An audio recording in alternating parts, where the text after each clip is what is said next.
Thanks for tuning in to Lrgacurves today. Make sure you smash that like button and smash that subscribe button. While you're at it, hit that bell so you can get notified when I upload my videos.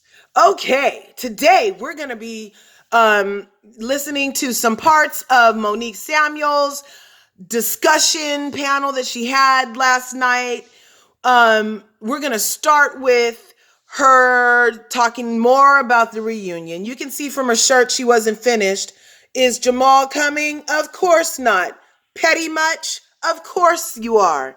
Anyway, so she talked a lot about different things. She brings up the season a lot. It was an hour-long panel discussion she had. She did about 20 minutes on other stuff, and the rest of the time, of course, she was talking about Real Housewives of Potomac.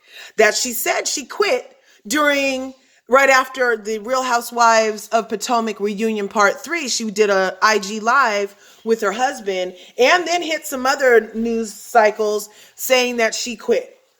She quit. She was done. She quit. However, as I said that same day, I posted a video. You can go back and look. I said, I think she's lying. I think that it's a stunt. I think that she's just trying to get some sympathy. I think that they have contracts in reality TV world for a reason. And that when you do have, if she did have a signed contract, that they wouldn't just be letting her off the contract. Now, in this discussion, she says things like, oh, they called and said that you're coming back. But then she says that she emailed them to say, let me out of my contract. So, and she says that they never responded to the email ever since the Real Housewives of Potomac reunion part 3 aired. They have yet, Bravo or Truly has yet to respond to her request to be released from her contract. So all of this stuff that she's doing, saying that she quit, is all just that. She's just saying, she's just talking. It's all a stunt. If she does have a signed contract, I doubt they'll be letting her out. It's highly doubtful that they would let her out of a contract just because she was put in a bad light. Of course, it's a light that she made on herself. She assaulted somebody.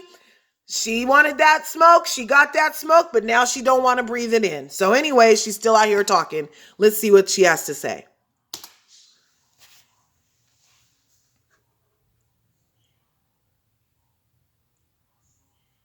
To see how the business has taken off. Girl, I am so proud of you and beaming with happiness on the inside after everything they put you through on that show.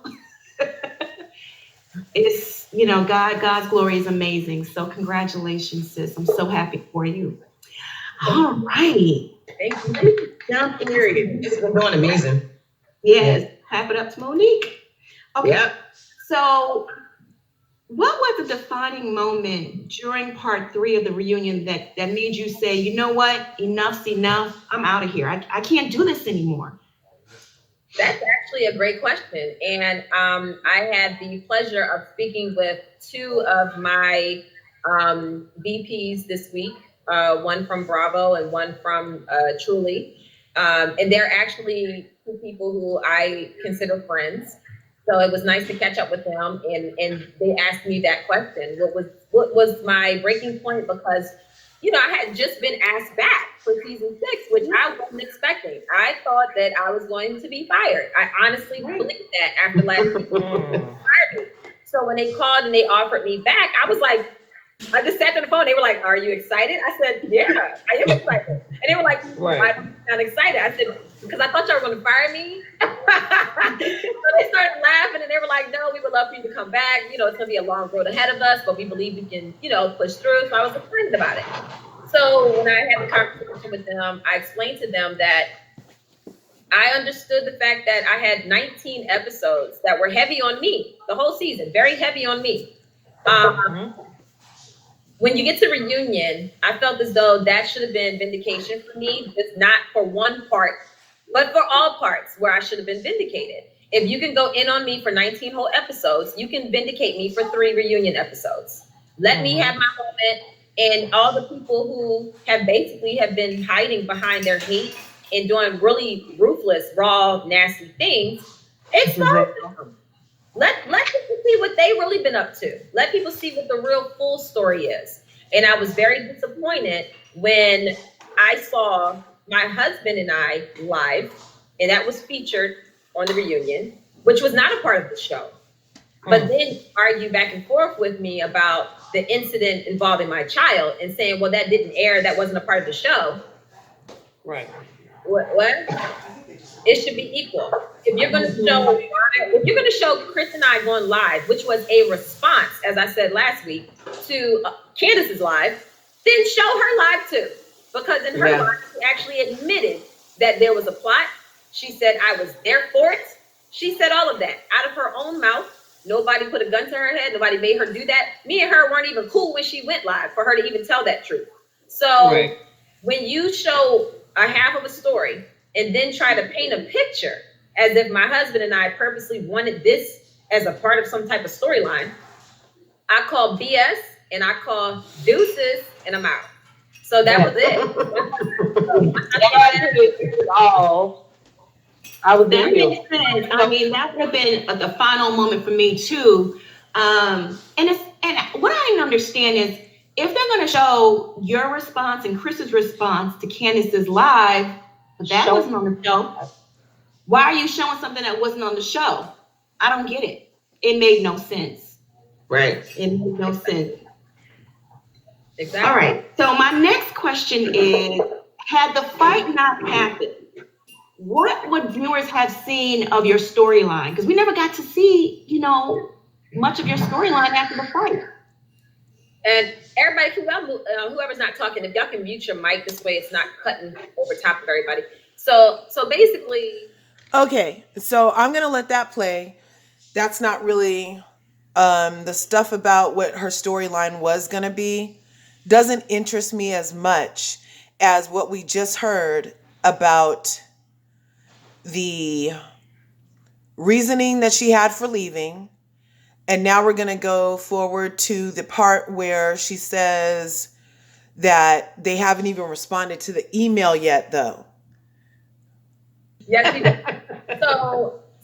So that irritated me. And then along with everything else that I already mentioned earlier. But the next morning, Sunday morning, I woke up and I just felt like I didn't have anything left to give to this show. I was just like, I'm over it. I'm done. So I wrote an email, which I end up sending to all of the Bravo execs and the production company and their execs. And I sent that email. I saved it as a draft. I walked outside because I was in Florida with my family, my sister, my brother, my mom, and my aunt and uncle and everybody, my mom's boyfriend. I went outside and I said, listen to this. It was around like 4 or 5 o'clock. And I read them the email basically asking for me to be released. And they all just sat there like, so you're really leaving? I was like, yeah, I'm done. And they were like, okay, we support you. I started Housewives in Florida. I ended it in Florida. People don't know I was this. just about to say that. It's full circle. We were in Fort Lauderdale Plantation when Moni got the initial invitation to be on the show. And then when she decided to retire from the show, we were also at my mom's house in Fort Lauderdale in Plantation. It was so crazy. Yeah.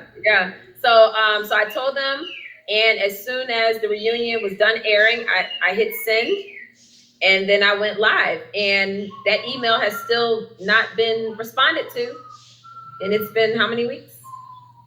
So At least 3. release me. They trying to figure out what to do. I mean, you're hard to replace. You're not easy to replace, Monique. Please release me. People will probably think you having a tantrum. You're like, oh, she doesn't mean it. She'll be back. She's having an emotional moment. If they do that, they clearly don't know my Libra behind. Okay, she'll need that little check. Exactly. She making her own little coin. Look, I had this. Whenever she made that video, I'm like, oh my God.